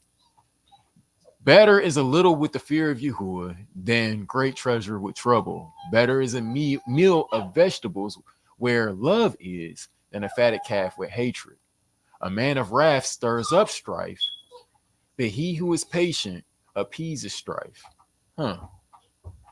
Right. So his word for strife. We looked at it a couple weeks ago for H4079, Medan, brawling contention, right? From 4066. Madon, a contest or quarrel, brawling, contention, discord, strife, right? 1777, to rule by implication, to judge as umpire, also to strive as at law, the back and forth thing, right? Mm-hmm. To contend, to execute judgment, judge, minister judgment, to plead the cause, at strife or to strive, right? So a man of wrath stirs up strife, but he who is patient appeases strife. Proverbs 26:20. For lack of wood, the fire goes out, and without a slanderer, strife ceases. So something about a slanderer and the ways of a slanderer, the whisperer, right? Accuser. You don't see it even all the way back in the garden. This is what the Nakash was doing. Mm-hmm. As charcoal is burning coals and wood to fire, so is a contentious man to kindle strife. Same words here, right? Proverbs 29:20. Have you seen a man hasty in his words? There is more expectancy for a fool than for him. He who deals tenderly with his servant from youth has him as a son in the end. So it's a certain way that a man can operate that's going to benefit him in the long run. A man of displeasure stirs up strife, brawling, contention. And a master of rage has many a transgression. The pride of a man brings him low, but the humble in spirit obtains esteem. So just like Ak was bringing out earlier, when these things come, or even in the event that the adversary is having a moment with an individual, you can, what's the word you can quell some of that that's coming just by you operating in the right ruach, right? Not giving place to the adversary. Soft answer. Turns away wrath.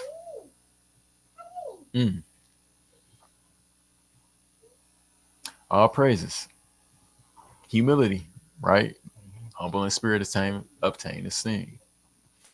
27:15, he says, drops that never cease on a very rainy day, and a contentious woman are alike. Whoever represses her represses the wind, and his right hand encounters oil. 21:19, it is better to dwell in the wilderness than with a contentious and vexed woman.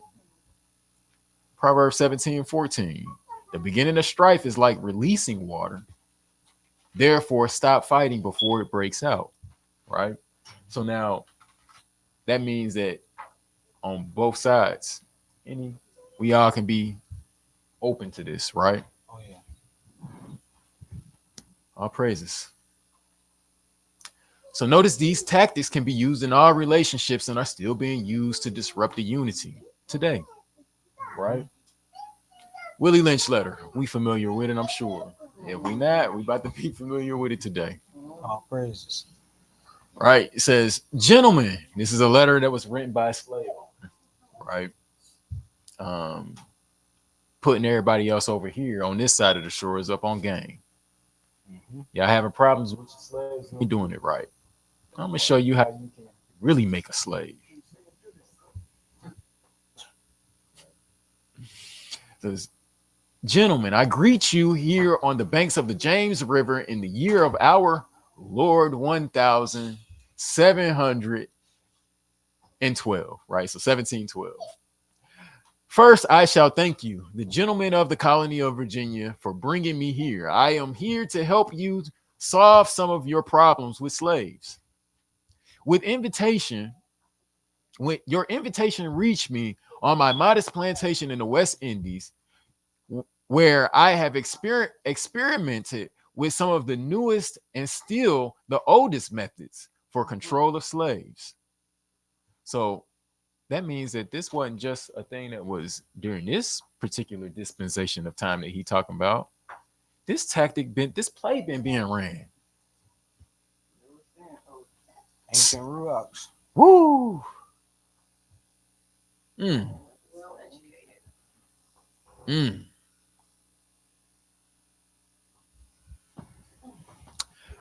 Mm. Some of the newest and still the oldest methods for control of slaves. Ancient Rome, we was there, would envy us if my program is implemented. As our boat sailed south on the James River, named for our illustrious king, i.e. King James, whose version of the Bible we cherish, I saw enough to know your problem is not unique. While Rome used cords of wood as crosses for standing human bodies along its old highways in great numbers, you are here using the tree and rope on occasion. Some similarity, I wonder why. I caught the whiff of a dead slave hanging from a tree a couple miles back. You are not only losing valuable slaves or valuable stocks by hangings, you are having uprisings. Slaves are running away. Your crops are sometimes left in the fields too long for maximum profit. You suffer occasional fires. Your animals are killed. So, what was he saying? They look at you and they see you as the enemy. Mm-hmm. You treating them in a way to where they can clearly see that you are the enemy. Mm-hmm. I gotta make you not think that I'm your enemy. If I can do that, damage is done. You will do it to yourself. Precisely. So instead of trying to force them to do something they don't want to do, how can you make it to where you become their desire? So he says, gentlemen, you know what your problems are. I do not need to elaborate. I am not here to enumerate your problems. However, I am here to introduce you to a method of solving them. In my bag here, I have a foolproof method for controlling your black slaves.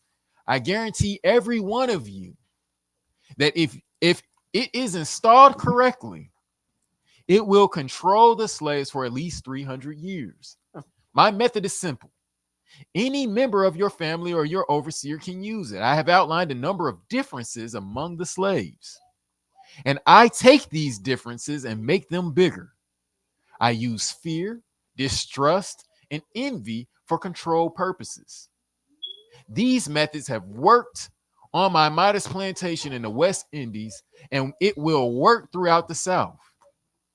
Take this simple little list of differences and think about them. So he's going to exploit differences in our role, our function, all of these sorts of things, right? To stir up some sort of emotional drunkenness within each individual. This is the plan. Exploit the blindness of the mind. It's like further back in the lesson, he was basically saying, how can one that's doing the same things complain about the other? He's exploiting the fact we don't see each other as ourselves. The minute that has taken place, out to lunch. Mm-hmm. Because now, instead of operating in that love that Shaul was saying, okay, they've been chasing, they've been chastised, they done turn. Okay, like you said, instead of kill, heal. Mm-hmm. Now they heal, and in a sober mind, that means, hey, we all won. Now I'm that much stronger. But otherwise, you going for the kill shot.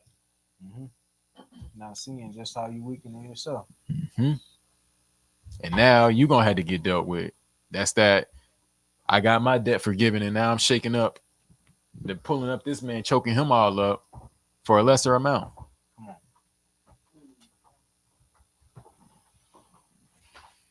Mm. So he says, on the top of my list is age, but it is there only because it starts with an A.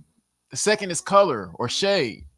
There is intelligence, size, sex, size, plantations, status on plantation, attitude of owners, whether the slaves live in the valley or on the hill, east, west, north, south, have fine hair, coarse hair, or is tall or short. Now that you have a list of differences, I shall give you an outline of action. So what you going to do about these differences? But before I shall assure you that distrust is stronger than trust. Hmm. We talk about strong emotions. That Hmm. part. According to good old Willie Lynch, distrust is stronger than trust. And I think that some adversaries might agree in certain circumstances. Mm-hmm. It's been more common to Hmm. be chosen Hmm. over trust because Hmm. it's been less common that folks practice trust enough to see the benefit in it. Hmm. Hmm. All praises. He says, an envy is stronger than adulation, respect, or admiration. The black slave, after receiving this indoctrination, shall carry on and will become self refueling and self generating for hundreds of years, maybe thousands. Hmm. So now they see one another as the enemy. Mm-hmm. And hey, it's going to take care of itself at that point. I don't even have to step in. Come on. Infiltration on many levels. Hmm. Hmm. Street gangs that didn't start off against each other, Hmm. but with anything, when you introduce a level of trauma and it Hmm. identifies what it perceives as the source of that trauma, that's imprinted and passed along with the DNA to the next generation. Hmm. May not know why you fear certain things, Hmm. but something in your Hmm. lineage does. That part. Hmm.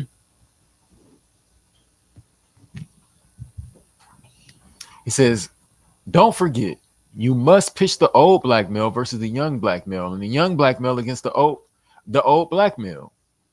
You must use the dark you must use the dark skinned slaves versus the light skinned slaves, and the light skinned slaves versus the dark skinned slaves. You must use the female versus the male, and the male versus the female. You must also have your white servants and overseers distrust all blacks, but it is necessary your slaves trust and depend on us. They must love, respect, and trust only us. Hmm. So I, as your adversary, hate you, Mm-hmm. but I need you to love me and hate the Father. Mm-hmm. Hmm. Hate one another. Mm-hmm. Hmm. Gentlemen, these kits are the keys to control. Use them. Have your wives and children use them. Never miss an opportunity. Huh. Never miss an opportunity. Look for an opportune time. Mm-hmm. Whenever you see an opportune time, exploit this. Uh-huh. Whenever you see the young and the old having an issue, exploit it. This is an opportune time to instill this. Put fuel on that thing. Mm-hmm. Same play's been being ran over and over and over again. Like, how do you learn a new language? Hmm. Isn't it through practice and consistency? Hmm. Hmm. Same thing here. Mm-hmm. You want force adaptation, practice, and consistency. Mm-hmm. Mm-hmm. If used intensively for 1 year, some of these slaves, they said they old. They might be 60, 70, 80. 1 year of this can undo all of that wiring. Mm.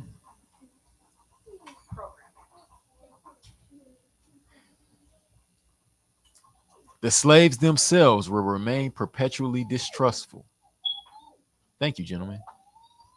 That's all, folks. Hmm.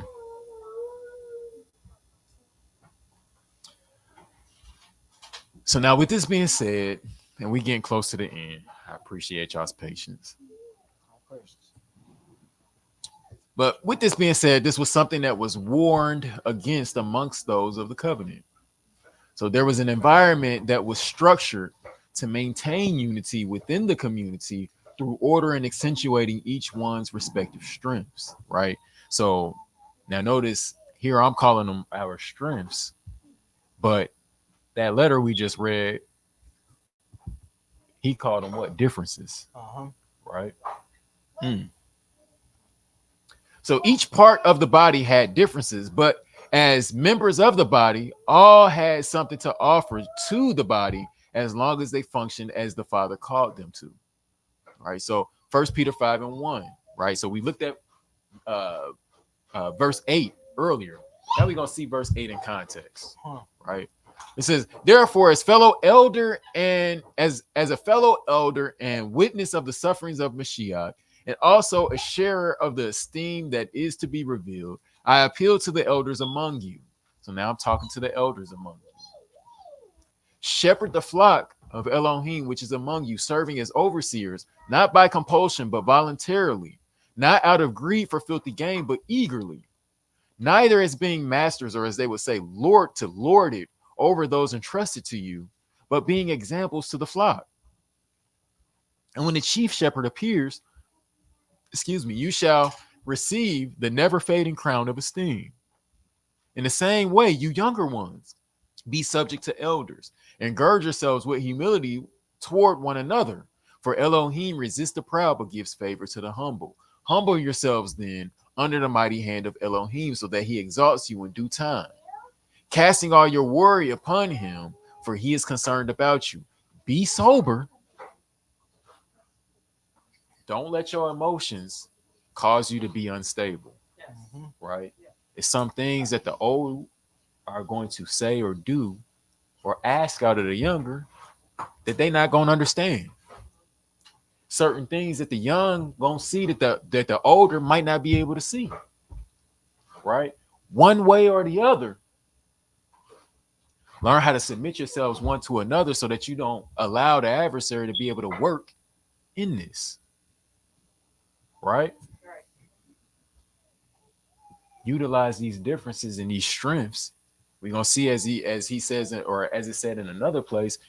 No, I'm talking to you young because I'm talking to you fathers, you elders, because right, y'all have something. Y'all have something. Y'all have an advantage. Y'all have an advantage. Y'all have a strength. Y'all have a strength. If we can all put it together, we got a fighting chance. But if we exploit these differences, quote unquote, we dealing with the Willie Lynch. Right? So he says, be sober, watch, because your adversary, the devil, walks about like a roaring lion seeking someone to devour. Resist him, firm in the belief, knowing that the same hardships are experienced by your brotherhood in the world. That's that empathy and that thing that Ak was talking about earlier. I understand you going through XYZ as well. I see you in me. I see me in you. And because of that, now that I have that insight and I got that understanding, I can deal with it the way that I would want to be dealt with. I know what I needed in this situation. I know what I need at times. So now I know how to administer it.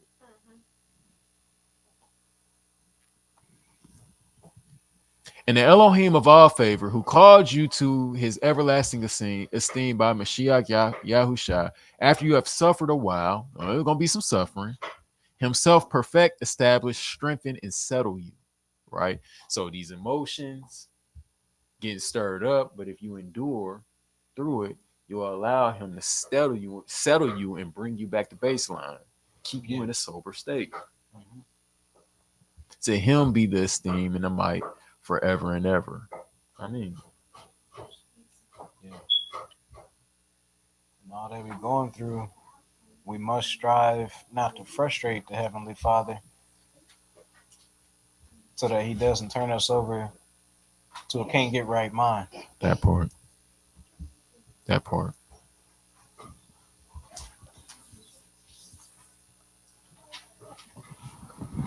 All praises. 1 John 2:7.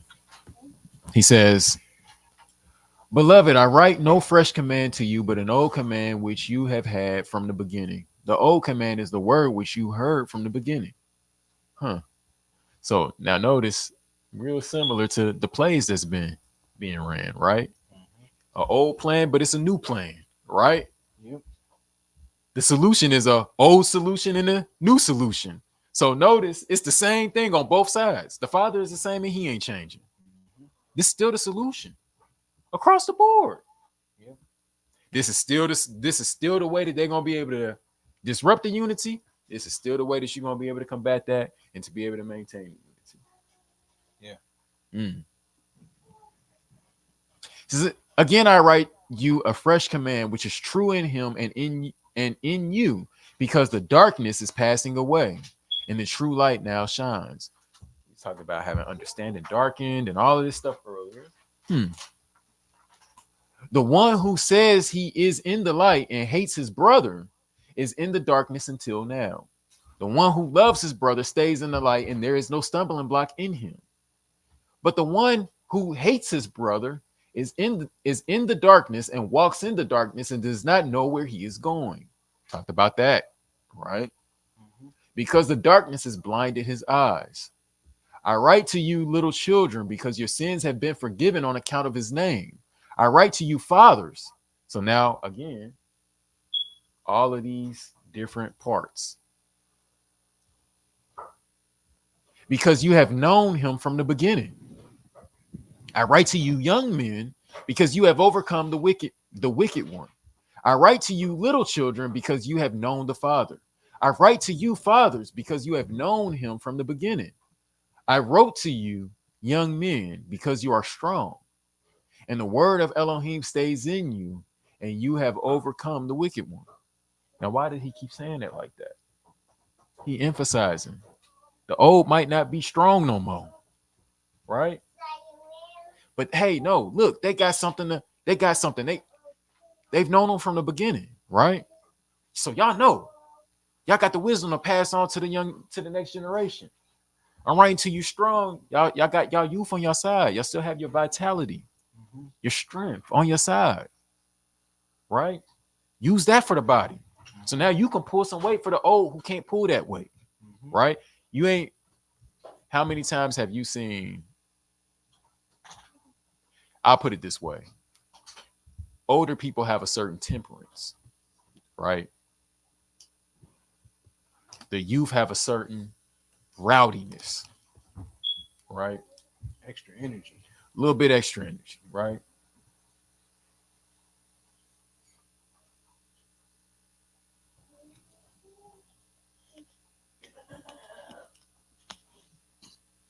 All praises. Leave it there. All praises.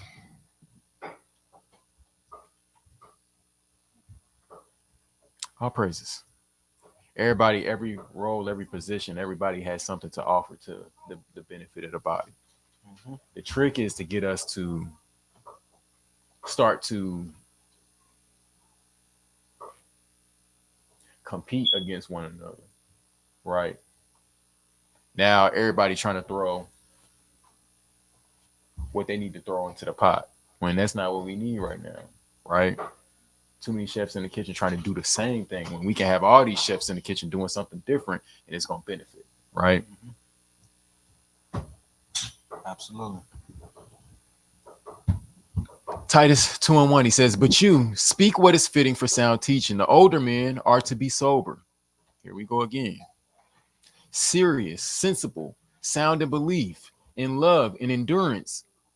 The older women likewise are to be set apart in behavior, not slanderers, not given to much wine, teachers of what is good, in order for them to train the young women to love their husbands, to love their children, to be sensible, blameless, workers at home, good, subject to their own husbands, in order that the word of Elohim is not evil spoken of. Likewise, urge the young men to be sensible. Show yourself to them an example of good works in all matters. In teaching, show uncorruptness, seriousness, soundness of speech beyond reproach, in order that the opponent is put to shame, having no evil word to say about you, no accusation.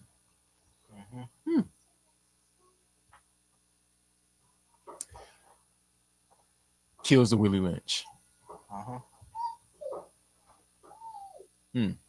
So the Father has a little bit of order that he establishes that if we operate and function within the parameters that he's designed us to function in, it's a win, right? But if we start competing against one another, that's when we're gonna start having problems, right? So with this being said, it leaves us at a good place to stop for today. All right. So we'll pick this up in the future, Father willing, and pick up where we are leaving off. So we'll dig a little bit deeper, but I wanted to at least lay some groundwork for the things that we'll be exploring in the studies to come. All right. So to put it in a nutshell, we're gonna start really just digging into this a little bit more and how these different angles are used to cause separation, division. And like I said, in all relationships, if you notice the play that's getting played, like he said, the male versus the female versus the male, the old versus the young versus the old, the light skin versus the dark skin, the like any angle that he could use to scatter the flock, that's what's being used, right? So again, all things to keep in mind. And we back here at the fencer again. Let us therefore do our utmost to enter into that rest, lest anyone fall after the same example of disobedience. For the word of Elohim is living and working and sharpening any two-edged sword, cutting through even to the dividing of being and spirit, and of joints and of marrow, and able to judge the thoughts and intentions of the heart. And there is no creature hidden from his sight, but all are naked and laid bare before the eyes of him with whom is our account. Right. So literally, as even with the letter that we looked at earlier is saying, anybody can get cut. Anybody can fall to this disobedience. Any of us can be subject to the adversary. But with that being said, the flip side and the benefit of it is, why the sword is going by, any of us can be subject to the Father. All praises. So with that being said, again, it's going back to we building on previous lessons. We got these two ways. We got all this stuff that's set before us. It's really the intention is to build us up, cause us to look at self-reflect and really identify what our needs are, how to express those needs, right? How to go before the throne boldly to say, hey, yo, Father, this is a thing that you know and I know. I'm lacking. I need help. Right? How would you have me to deal with this? Like Ox said. Right? Or in a state, cry out for help. Come up to the mountaintop with me, pray with me. Stand and watch with me. I'm going through some things, right? On the flip side, actually being able to stand and watch. And then now, so on an individual level, literally everybody has to know where they at and know what the weak points are so that they know how to cover one another and how to cover themselves and where to go. Hey, I'm spread a little bit thin and I'm leaving a gap.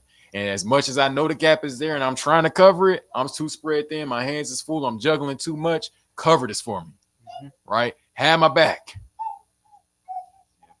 So in essence, yeah, that's the goal that we're looking towards. And yeah, as we continue in these, we'll dig more and more. So yeah, Precious. with that, I yield. I ain't got nothing else to say. All praises. Definitely think it's another wonderful lesson. Uh, Want to be revisited and studied out because we're serious about trying to make the kingdom. We got to do just that. Mm-hmm. Uh, yeah, strive that we be not pushing each other into the sword, Mm-hmm. trying to patch up each other's armor Mm-hmm. and guard each other. Mm-hmm. Excellent. All praises. All praises. Yeah. Without further ado, I don't think it's any announcements or anything like that. Nothing new that I know of. Just encouragement to keep fighting a good fight. Yeah. All praises. All praises to the Most High. No, no new announcements at this time. I do want to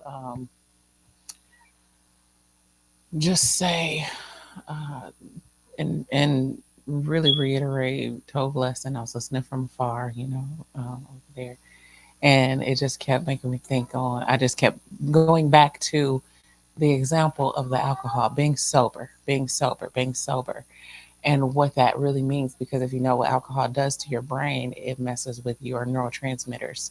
And essentially, what scripture kept coming to my mind is Jonah was at 2:8. Those who observe lying vanities forsake their own mercy. And literally, when we are not being sober, we are Mhm. in a state of observing a lying vanity Mhm. because like actual alcohol does to the brain, it can act as a depressant Mhm. and it can cause sedation. Mhm. So it can cause an influx of one thing over another, and it can begin to shut down certain portions of the brain. So now, like you said earlier, you brought out the phrase acting out of character.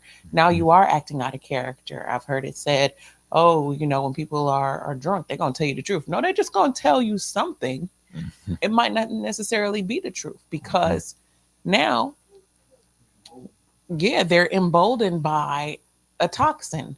They're emboldened by something that they normally would not be emboldened by. And Mhm. the perception is off because it is a lie, because of the imbalance of what's going on in the chemical processes within the brain. So I love how the Most High's word, even before we know and, are able to understand in depth what these things are, like the similes or similarities and the metaphors, they hit right on. They hit Mhm. right on point. Mhm. And there was a portion that y'all were talking about. Um, you had brought up the scripture, and it was when the wolf was on the big bad wolf was on the screen, how you know the enemy will come in and try to distract and destroy the relationship between the man and the woman, Mhm. and try to distract and destroy the relationship between the man and the relationship. And I thought it was so just poignant and on point that's from the time, just like you were saying with the wizard. It's an old Mhm. tactic, but it's also a new tactic. Mhm. What does he do it with? Mhm. He blows the wind Mhm. with that hot breath. He coming. I'm just Mhm. no, let's speak into like his words. He Mhm. comes and plants another seed. He comes and plant Mhm. another word. Mhm. He comes Mhm. and tries to sow discord, Mhm. and that's on all fronts. To Mhm. discord in the man's mind would separate him from the relationship with Yahweh.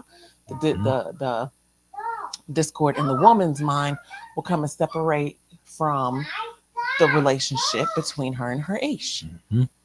And the same play is played. It's an old play. It's an old Mhm. tactic, but it's a new tactic every Mhm. time because we fall for it Mhm. every single time. And that sown word is the same. Just, and I'm likening it to, in physical realm, like in actuality, like alcohol being a vehicle or the vehicle for intoxication.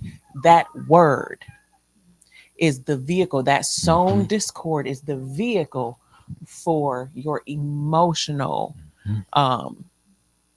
intoxication and the discord and so on and so forth. So again, super Tove lesson. All these things are playing in my mind and going on in my head as I'm sitting here listening to everything that's going on. So all praises unto the Most High. If anybody has anything else to say, did want to say one other thing on that, like looking at physical intoxication, right? Like, I'll just say this: notice that in the case of wine, this is something that is created or made from fruit, right? We know that the fruit is what? Peri in Hebrew, pictographically, we know the pe is the mouth, the resh is a picture of the head, and then the yod is a picture of the hand. So when we looking at fruit, we know that that's what you saying, how you speaking, that's your actions, right? How you walking this thing out, right? And your thoughts. And if you notice what the intoxication of wine does, what does it do? It impairs all three of those things. So now you ain't walking right. You can't talk right. And you can't think right. So yeah, just something to definitely consider. And like the Father has laid it all out in his creation and it talks to us.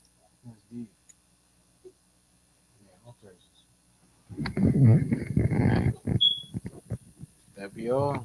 That's all I got. all praises. Well, may the Most High keep us.